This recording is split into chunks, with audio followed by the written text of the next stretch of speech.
Omnibus is a production of iHeartRadio. This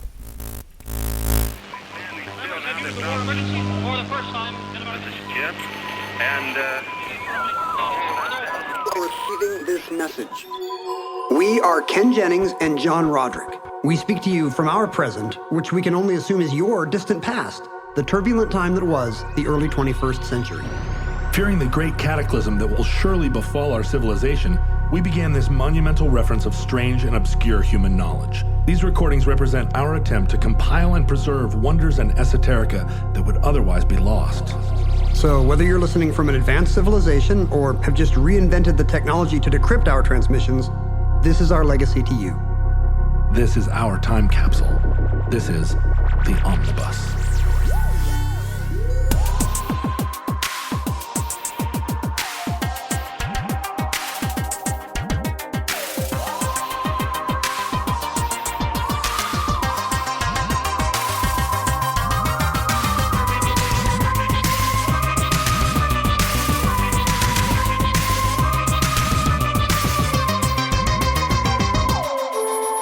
You have accessed entry 955.EX3321, certificate number 33004.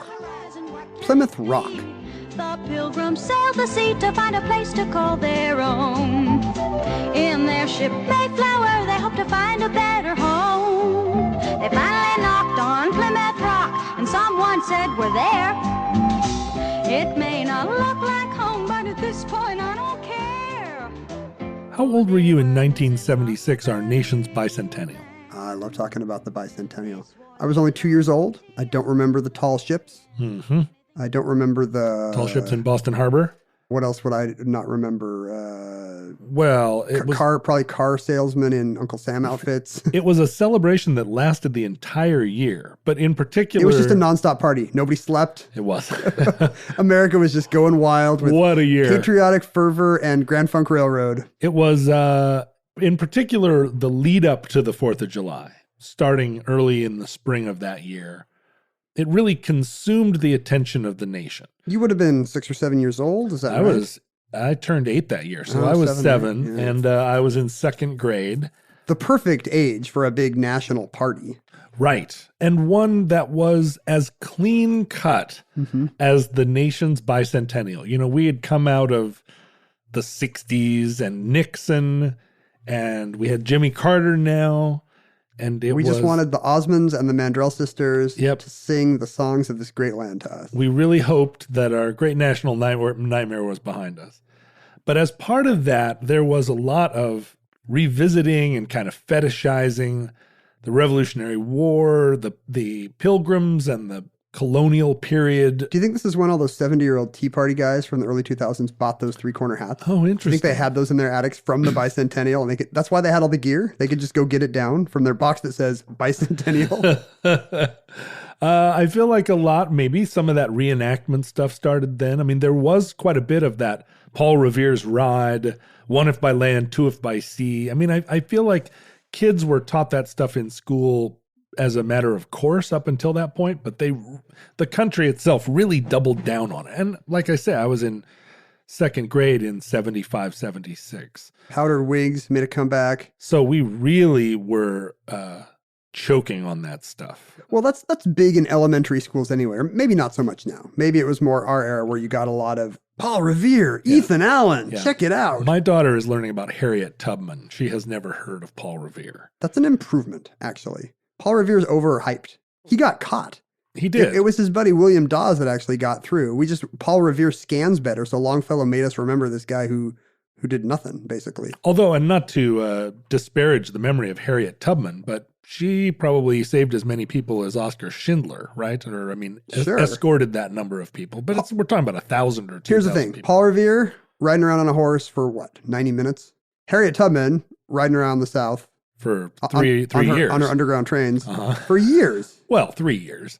3 years. Oh, no, wait a minute. No, I guess she was doing that before the war, right? So, yeah, for a while. I would assume. Listen, I believe that my daughter should be learning. Maybe you should have studied Harriet Tubman a little more. And Ethan Allen and Nathan Hale a little less. Yeah, we didn't learn about Harriet Tubman as much. Now, maybe maybe at the bicentennial of the Civil War in 2000.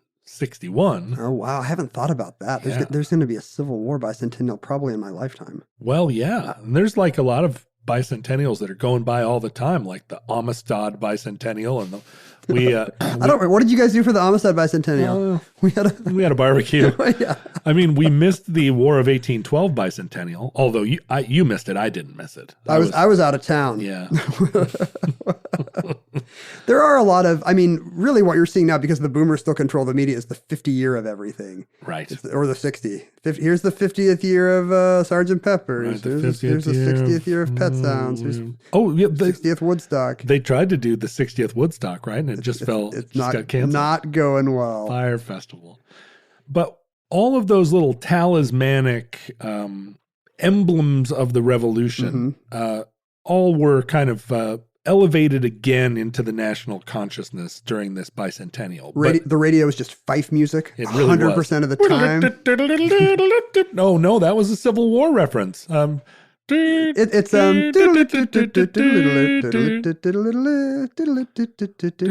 that Revolutionary War? Well, that whole guy on a fife is actually Civil War era, but it gets retrofitted back onto the Revolution. And that happened a lot in this country. We had multiple times when there was a lot of nostalgia for the revolution and what that meant, what it brought forth onto this new nation, conceived in liberty. Yeah, even the Gettysburg Address, when you think of it, is just bicentennial nostalgia, a little early. It's 407. It's 87-ennial nostalgia. It's 87th-ennial. Yeah, that's the actual Latin. But all of the Revolutionary War and colonial era stuff, of course, is all located in New England and down to Virginia.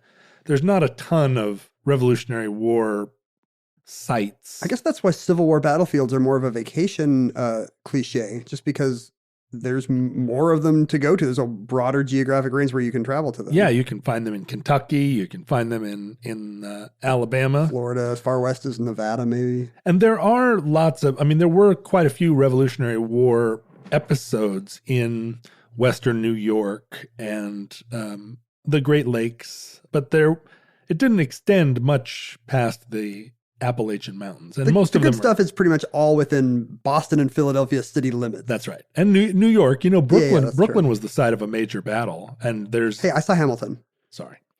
There is with the original cast. No, you did not. That's the price of the wages of fame. The future leagues don't care. Imagine somebody in 1930 being like, I just saw Anything Goes by Cole Porter with the original cast. Well, no, the thing is that, Lin-Manuel Miranda will be probably the best known American of all time, right? The futurelings will be like, yeah, what? He'll be a giant holographic head, like just Mao on every building. Just at the Coachella of the future, because all of the future will be Coachella.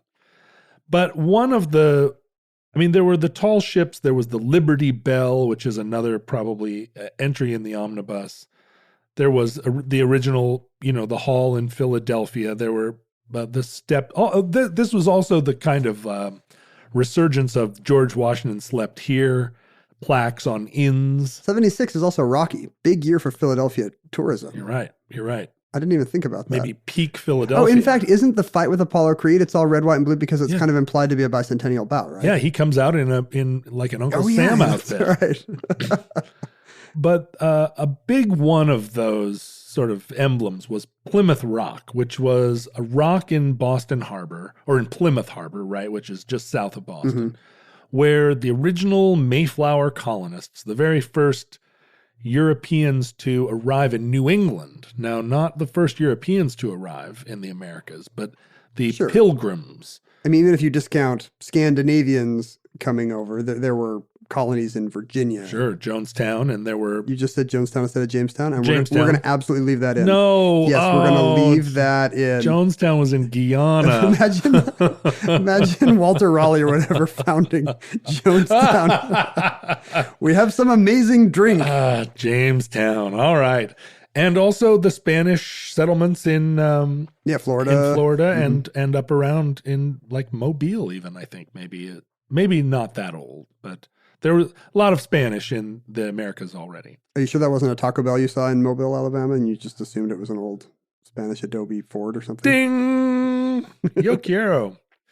But Plymouth Rock, became a kind of, not just a tourist site, but an emblem of those halcyon days when America was, when Europeans arrived to bring freedom of religion and freedom to their new land, their unconquered land occupied only by some bucolic Native Americans who taught them how to grow maize. Just got to put a fish down with the little maize and you got yourself a stew going. Yeah, you got the beginnings of a Thanksgiving. Yeah, this plays into the whole idea of America as a haven for cast out people. So that has resonance with future immigrant population. So that stays fresh. And of course, there's the fact that it's now a national holiday, this kind of semi-fictitious feast. Right. And so grade school kids learn about this once a year, which is totally disproportionate to any of its actual historical importance. Yeah, you're tracing your hand and making a turkey.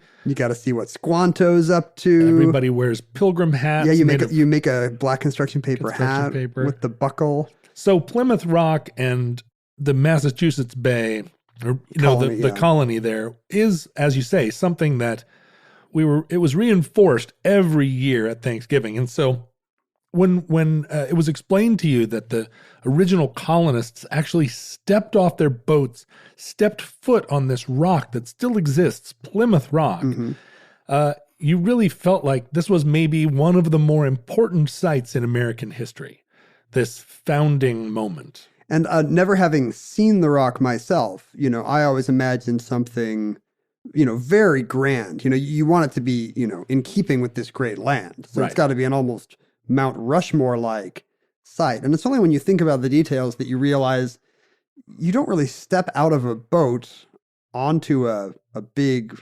rocky promontory. That is not how boats are docked. No, one thing. Not at all. And in fact, you would anchor the boats out in the harbor and take much smaller boats in, and you would search for a sandy patch. Exactly. Rather than a big rock. You would not be like, hey, pull us up by that rock, so I can do my Neil Armstrong thing. I wonder if the moon landing actually cemented some of this.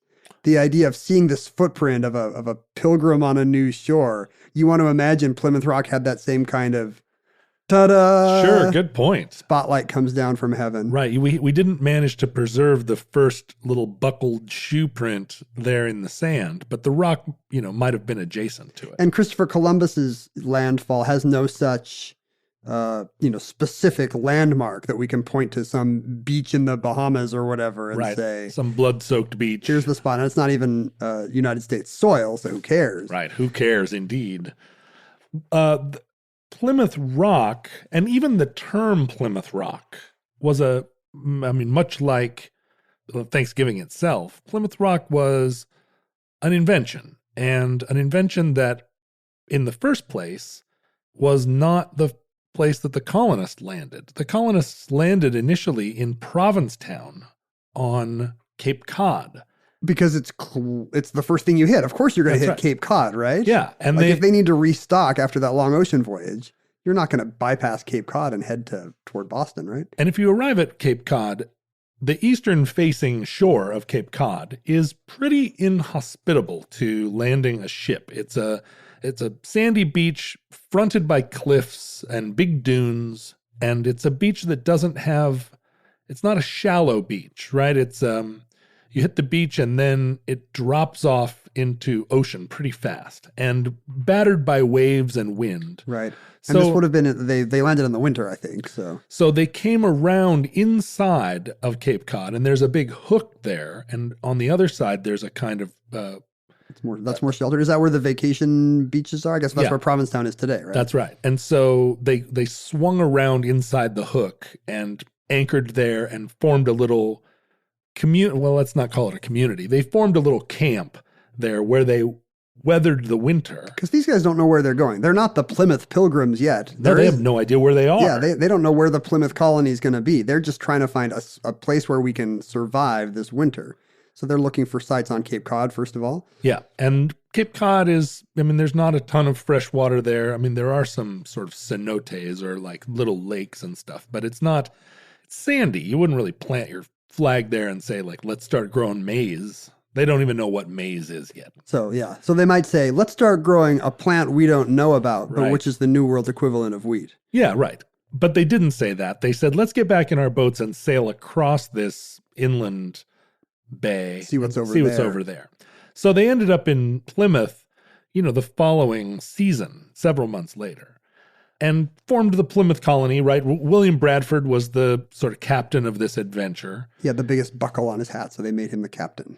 And they formed Plymouth colony in 1620 and, suffered all manner of privation and made various alliances that often disintegrated with the local Native Americans. And there were all kinds of sort of shabby deals, but also there was quite a bit of friendship with the Native Americans.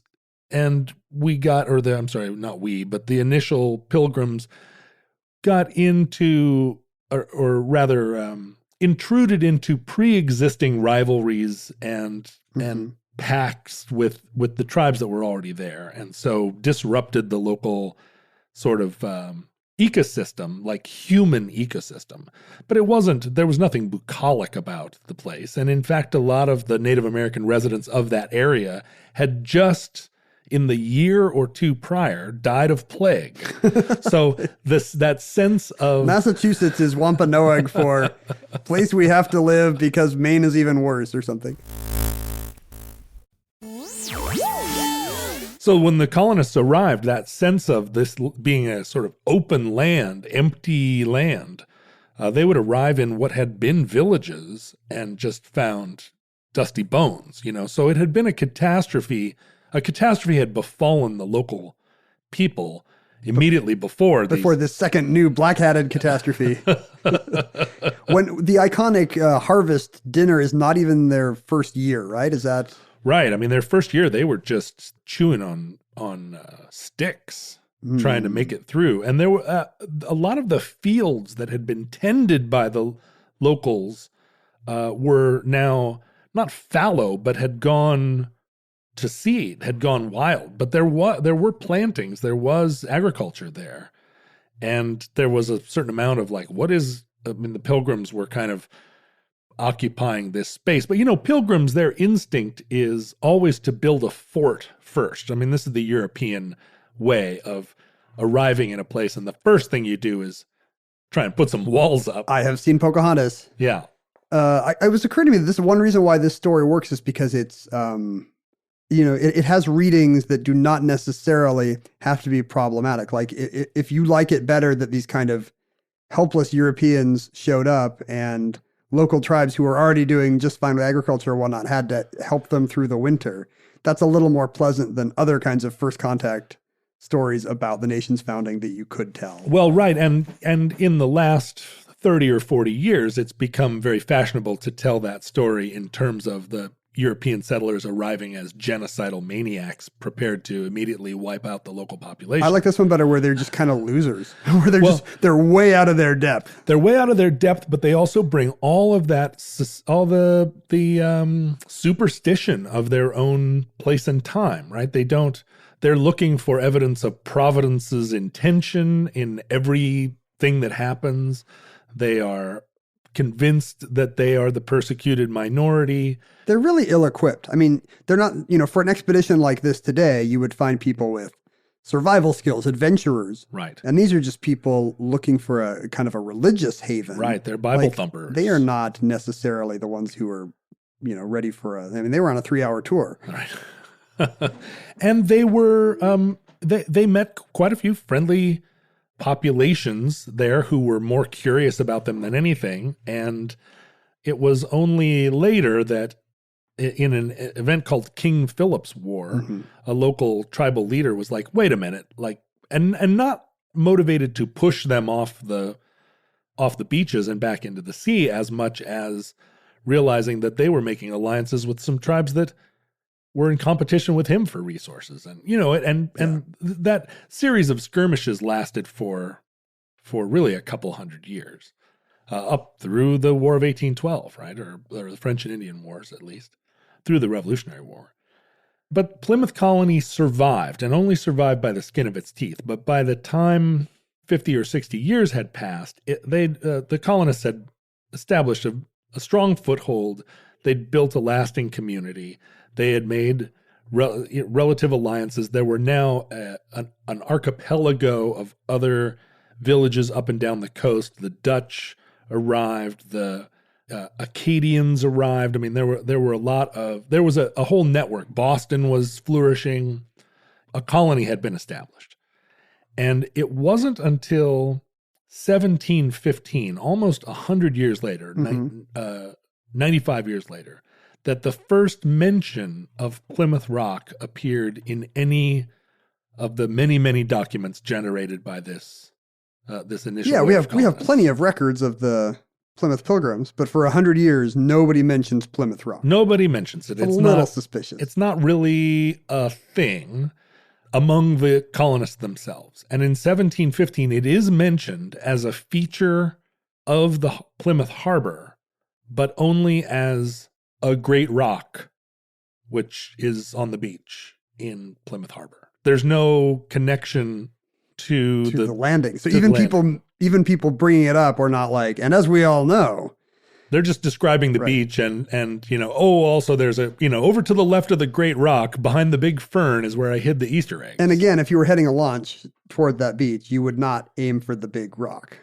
No, exactly. And and the rock itself is one of these sort of glacial anomalous rocks. What do they call those? An accidental? Is that what glacial? Yeah, an accidental, right? A rock just deposited by a retreating glacier. It just got rolled down there, and that's where it stayed when the snow melted. So it's not like a particularly rocky beach. There's not a ton of these. It is a landmark. Mm-hmm. But it's only in 1741, now 121 years later. So no one can remember. No one remembers. There's no surviving colonists. But in 1741, there's a suggestion that at Plymouth they build a pier, or there's a plan to build a pier, because at this point boats no longer wash up on the beach, nor do they dock at a rock. Big rock. They would like a big pier there in order to facilitate commerce. You got to have a pier. Even though Boston Harbor is just right up the way and is a proper harbor, Plymouth is always sort of vying for status. There's probably fishing boats leaving from there, and it makes sense. But during this project to build this pier, an elderly resident of Plymouth Town by the name of Thomas Faunce, who's an elder in the community, who's 94 years old. Is it short for Fonzarelli? Yeah. No, Faunce. Is he like, the Faunce? I think when I see it spelled Faunce. Oh yeah, it does look French. Yeah. Faunce. But it's probably, so it's some old crusty New Englander named Thomas Faunce. Who is the son of a colonist who arrived in 1622. So not one of the very first, but within a couple of years. But I mean, if he's 95, he's probably one of the last links at this point to that generation. That's right. When he was a kid growing up, there were, all around him in his community were original pilgrims, and his father was very early on. Thomas says, wait, the place you're going to build this pier covers up that great rock. And let me tell you that my father said... He's got lore. My father said that that's the big rock. The rock where the pilgrims first touched land. And he said... I'm going to assume this is a very long story he's telling where he mentions a lot of people the listeners don't know, because I have met people in their 90s. He does a better job than that. He says, before I die, I would like to see the rock one last time. Oh. And so... the young men of the colony in 1741 put him in a chair, a regular, probably an Ethan Allen chair that would be worth $80,000 now. The original Adirondack chair. And they lift him up and they carry him quite a distance down to Plymouth Harbor. And you can imagine word goes out and everybody says, oh, this is great. Like Elder Faunce is going down to touch the great rock before he dies. There's a doings a transpiring.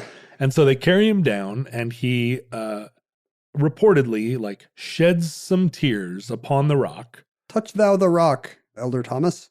And they decide then that they're not going to build the pier over the rock. They're going to build the pier, slightly down from the rock. But again, not from any actual thing they remember, but from this very touching thing of an old man sharing a story he heard. Right. From his father, who heard it from original Mayflower colonists. Sure. His father arrived and they were like, oh yeah, see over there, it's the rock. So if we're keeping track here, original colonists tell Faunce's father, who tell... Or probably they're just sitting... In 1622, there aren't that many of them, right? Yeah. So they're sitting around telling their stories, according to Elder Founts. Thomas's father tells him. Decades later, And he tells the town fathers. Right. Nobody else mentions it in all that time. And it is now 4 degrees of separation from any possible eyewitness. And everyone's like, oh boy, Plymouth Rock. He's 94 and he's sitting around by his fire thinking, no one ever comes to visit No one anymore. pays attention to Thomas anymore. So he's sitting on his porch and some young guy walks by and says, how are you, Elder Fonts? And he goes, well, not so good. I'd like to see the old rock one last time. What art thou talking about? So at that point, it becomes a celebrated rock within Plymouth.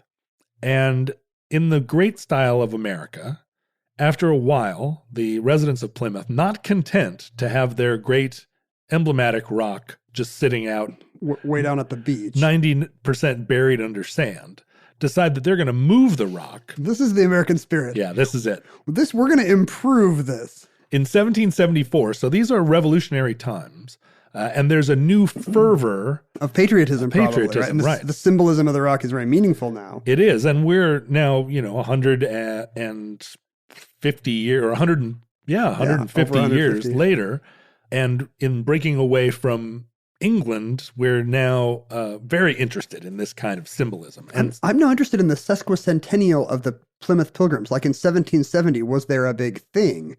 And did that help inspire a lot of the kind of fervor for independence? right, know? you can only imagine that it probably would have been true. There would have been tall ships, of course, but because they were always there. They were there already, right? They just ran a different standard up the pole. There were just no Osmonds. They went over to Provincetown. It wasn't yet a gay summer mecca, or maybe it was. It was gay in the old-timey way. Or both. But in 1774, you can imagine their giant rock moving technology was still in its infancy. Yeah, what do you do with a rock that big? So they dug it out and attempted to move it into the town square, where of course, this was the shining rock. Why not? It's going to be in the park in the center of town. Right. Don't ruin it out in the water. But they're not able to move it successfully, and it breaks in half. There's a terrible omen. Yeah. Can you imagine being the guy who broke Plymouth Rock? Well, they did not take it as a terrible omen. They imagined that it symbolized breaking away from the British Empire. That was... Religious conviction is very convenient. It's extremely strong, right? If something happens, you can ascribe it to almost anything. Let me reverse engineer why God wanted this to match up with my predilections. So the bottom half of the rock stayed in the harbor, but the top half of the rock was moved to the town square of Plymouth, where it sort of sat there in the town square. And then one half of Plymouth Rock.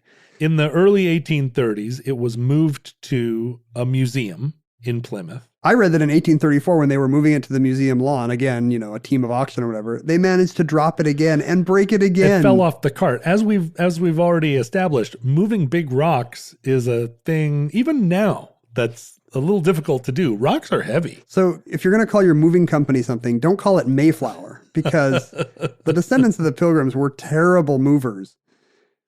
And, the 1830s were another sort of the War of 1812, which was not just confined to 1812, was another resurgence of patriotic fervor.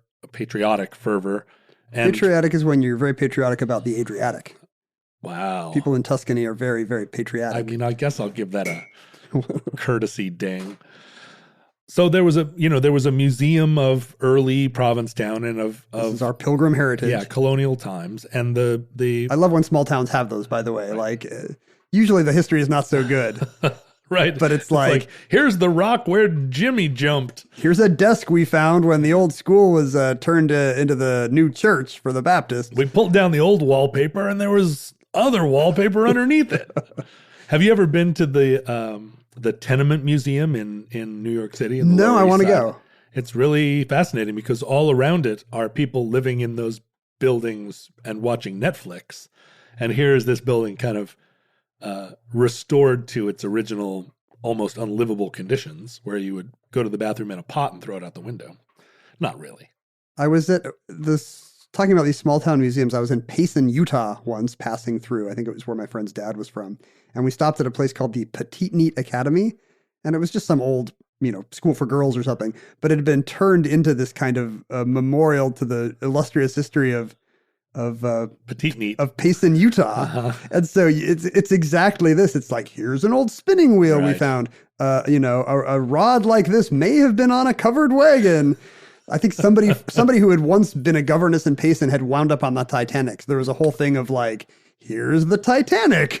It was just the most random assortment of things. And if you're from Payson, Utah, I'm sure you would have been filled with pride. Super thrilled. I just thought it was delightful. The spinning wheel it often appears in these little museums, right? It's a way to connect us to our spinning past. I'm glad they were all kept for some reason so they could wind up in these museums. Otherwise, they're all trying to find a new one. Well, do you remember, this was another factor of the kind of fashion of bicentennial fashion of the mid-'70s. People had spinning wheels in their homes as decorative elements. Oh, wow. Do you remember, did you ever go to somebody's house where there was a spinning wheel in the corner? No, I'm fascinated by this whole Betsy Ross aesthetic. It really was, because Betsy Ross pricked her...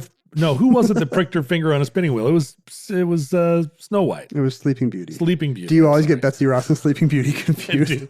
I do. I've been to Betsy Ross's little house there in Old Town Philadelphia. It also is a tourist attraction, and you go through and see... For similarly dicey reasons, right? Just sort of is this where the first flag was made? I don't think so. But in 1860, they decided that they were going to start protecting the rock that was in the harbor. And they built over the top of it a canopy, a Victorian-style canopy to protect the rock. Although the rock is in the sea much of the time. You'd think that if anything can survive being on a beach, it's a big hunk of granite. Right, but it needed a little temple over it, a little Victorian. Is that just to make it more of a destination? Yeah, so the people come and they walk up and down the beach and they go, which rock? Where is it? Oh, it's the one with the little gazebo it's the thing. Gazebo. Yeah. But during this period, the rock was unprotected in the sense that other than this little gazebo, it was just out for you to climb on. And it was the fashion of the time to chip a little bit of it off to take home with you. So everybody who comes gets a piece of the rock. It's a little piece of the rock. Get a piece of the rock. That's right. They're chips off the old block, if you will. So because then you can go back home to Michigan or whatever and tell people, look what we got. And there are little chips of Plymouth Rock on display in many, many locations around the country. For people our age, that's the Berlin Wall. Do you remember how when everybody got a little chunk of the Berlin Wall? I have 2 chunks of the Berlin Wall that I chipped off my own self. Nice. On 2 days after the wall fell, I happened to be there. It's got to be something abundant and cheap. And luckily, that's the Soviet aesthetic. Right. Abundant and cheap. So every household in America can have a little bit of the Berlin Wall. But weirdly, although this is a sacred rock, and although we're able, we're all allowed to go chip as much of it off as we can, they needed to trim it a little bit in order to build this gazebo over it. I'm not sure why. Maybe the gazebo design out of the Sears catalog only came in a couple of dimensions. So they chipped some of the rock off. In fact, they chipped a lot of the rock off. They discovered later there's a 400-pound slab of it just being used as a doorstep in front of an old house in Plymouth. This is like your ingot, but it's actually a little better. It's Plymouth Rock as your doorstop. Right. So in 1880, there was now a new kind of sentimentality, and it was decided that the various parts of the rock that one of them was in the town square and in the museum and on a doorstep, that they would be reunited and returned to the harbor. Well, this is post-Civil War. This That's is right. America must be reunified symbolically. And there is quite a bit of sort of poetic understanding or poetic reading of it in exactly that way, that the nation had been rent asunder and now was being restored. By Providence, but now being restored by Providence. By Providence. And also people kept showing up in the harbor looking for Plymouth Rock. They didn't come to Plymouth and say, where's the museum where a shard of the rock is? Right. They wanted to see the actual spot. In situ. And so it was returned to the harbor and was reconstructed with cement. And this is actually a pretty good metaphor for America. Sort of slapped back together. Kind of a kludgy job, but we're doing our best. The whole combination of rocks and bits and drabs were all ended up being about a third of the size of the original rock. And they decided that in order to really like emphasize that this was the rock, somebody climbed down there and it had 1620 painted on it. That's kind of tacky. Super tacky. And they decided then to make it like fancy by actually carving 1620 into the rock. So there was no mistaking. So what was graffiti becomes a bit of a like this corner of a bank that says established Right. whatever. Plymouth Rock established 1620. It effectively was. There was a little time capsule in the corner that had a newspaper from 1620. But they've actually reverse dated this. This is now 260 years later that someone's finally going to certify the date. Yeah, 1620. And it has become, by this point in time, like one of the great American sites.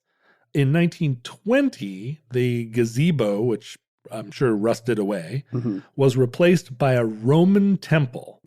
Like there's pillars and stuff? Pillars, which evoke the colonial style, which was a kind of the neo-colonial was a Roman influenced and Greek influenced architectural style. Sure, like it looks like Monticello or our U.S. Capitol. Yeah. And so built in that style, a Roman temple, which sort of towers over it and is visible. Oh, I should say the rock is several feet down from the level of the street. A seawall was constructed. And so you have to go down some stairs. Yeah, it's not just that you pull up and there's a wide sandy beach. It's kind of down in an unfortunate location. It sounds like you've been there.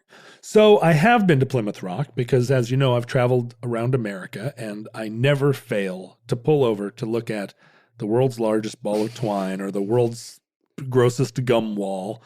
Or in this case, the world's most spurious boat landing site. And also like maybe one of the more disappointing tourist places in the country and widely understood to be a disappointing place.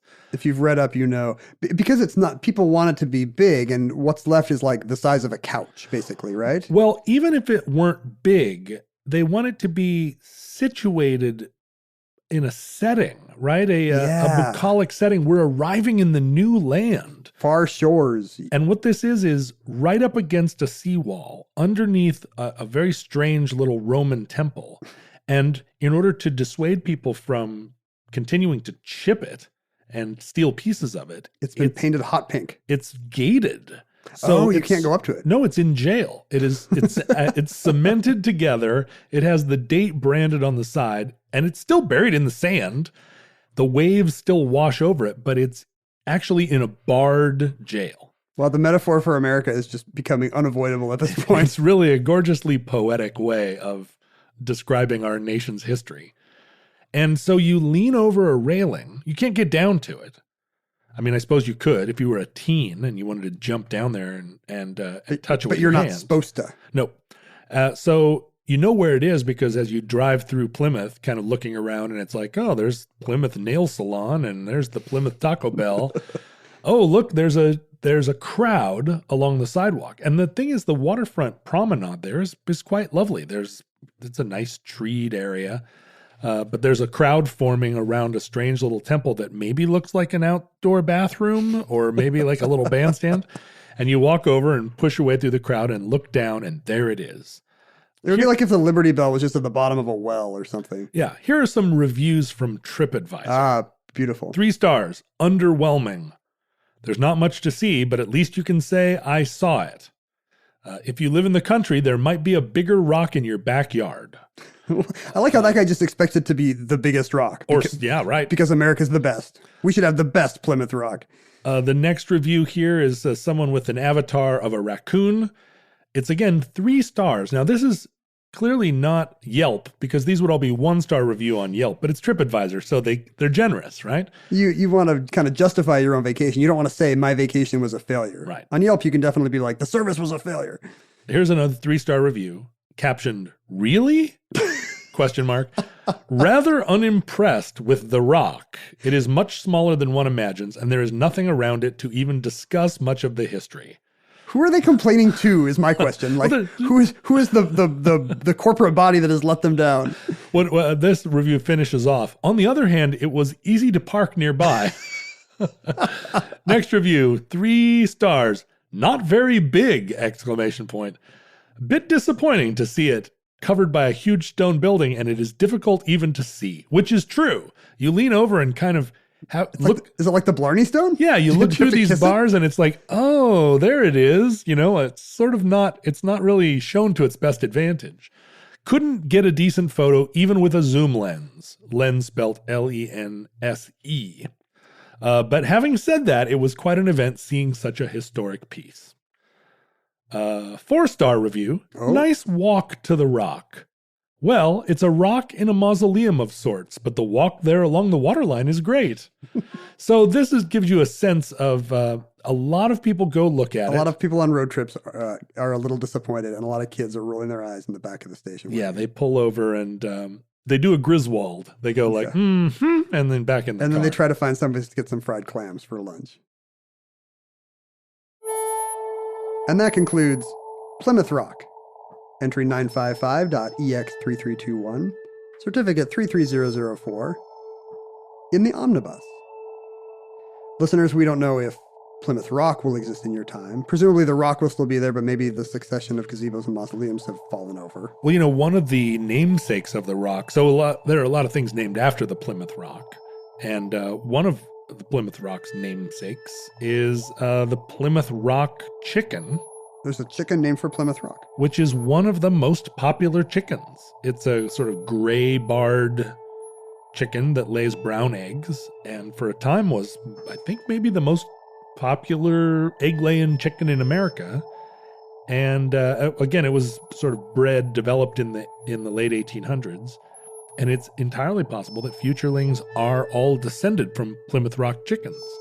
They're great singers. Are they going to be insulted that we told them that they are amazing chickens, but named for a crappy rock? Well, for all we know, by the time those chickens rule the roost, so to speak, they may have developed a technology to actually get the rock in its entirety, in its cemented together entirety, out of the harbor. These are chickens that can move things with their mind. Yeah, and that's right. They're like they raise up the X-wing fighter out of the swamp and actually put the rock somewhere where their fellow chickens can see. In that case, Plymouth Rock would have literally landed on them, like Malcolm X said. That's right. We didn't land on Plymouth Rock. It landed on us. I can't believe we got through a whole episode about 70s patriotism and civics, and you did not mention Schoolhouse Rock once. Well, and that's where Schoolhouse Rock is where I learned the preamble to the Constitution. It's where I learned the whole process of a bill going through Congress. Is there a Schoolhouse Rock about the Pilgrim stuff? I'm not actually sure if there is. I'm going to do the outro while you educate yourself. Rock. Okay, go ahead.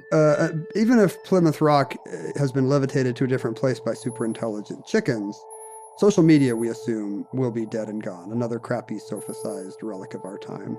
There is a Schoolhouse Rock about just in. It's called No More Kings. Do you remember that one? Oh yeah. No More Kings, rocking and a rolling, splishing and a splashing over the horizon. What can it be? I get complaints when I don't validate your Schoolhouse Rock nostalgia. Did you know that? Is that right? Yeah. People write you and say, "How dare you not be a older generation Xer?" It's like when people think you don't appreciate the puns, and it's really just that you didn't get them. No, I get all your really puns. You just dislike them. I do. Right. I do. I try, from the beginning of this show, I've tried not to validate your punning, and I feel like it only encourages you. It's so I'm getting the same thing about Schoolhouse Rock. Oh yeah. And I'm trying not to encourage you to reference it. To take everything back to Schoolhouse Rock. John and I were on social media. He was at John Roderick. I was at Ken Jennings on Twitter, and he's on Instagram. Collectively, we were at Omnibus Project, just about everywhere you can think of. Not on Facebook, but we did support the Futurelings fan group. We are not carved into the face of Plymouth Rock. I wonder if someone ever will be.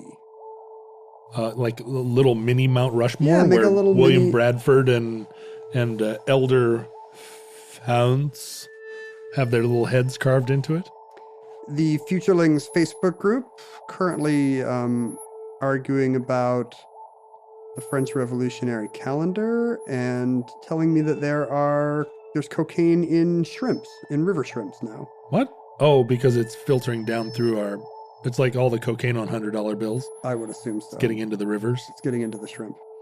And you could email us in our time at theomnibusproject@gmail.com to send physical artifacts, little chips of Plymouth Rock that you think John or I should own. I wonder if there's a secondary market now. I wonder if these are now prized items since you haven't been able to do it for 100 years. I mean, you'd have to have quite a considerable documentation of a chip of Plymouth Rock. I think you're absolutely right. So probably a lot of spurious chips of Plymouth Rock out there. Do not fall for that, futurelings. But you can send us physical objects of any kind by mailing them to the Omnibus Project, P.O. Box 55744, Shoreline, Washington, 98155. Excuse me. Bless you. Futurelings, from our vantage point in your distant past, we have no idea how long our civilization survived. Eventually, Plymouth Rock, within its cage, will probably be encased in a further layer of cement mausoleum, then protected by a force field of invisibility. It'll be lucite, like people putting their Venom comics. Right. and then guarded by lasers. Guarded by lasers. Catherine Zeta-Jones slinking under them. She's the only one that can get there. Right. She's 90 years old and still having to slink in there to polish Plymouth Rock. In inexplicably tight yoga pants. She looks good for 90. She's like Thomas Fonz. She's like, take me down to Plymouth Rock one more time so I can slink under the lasers. and shed tears over it. We hope and pray that the catastrophe we fear may never come, namely because we're still on the planet and we would not like to die in a catastrophe, nor our children die in a catastrophe. Okay. Although we've established our great-grandchildren are on their own. If the worst comes soon, this recording, like all our recordings, may be our final word. But if Providence Town allows, we hope to be back with you soon for another entry in the Omnibus.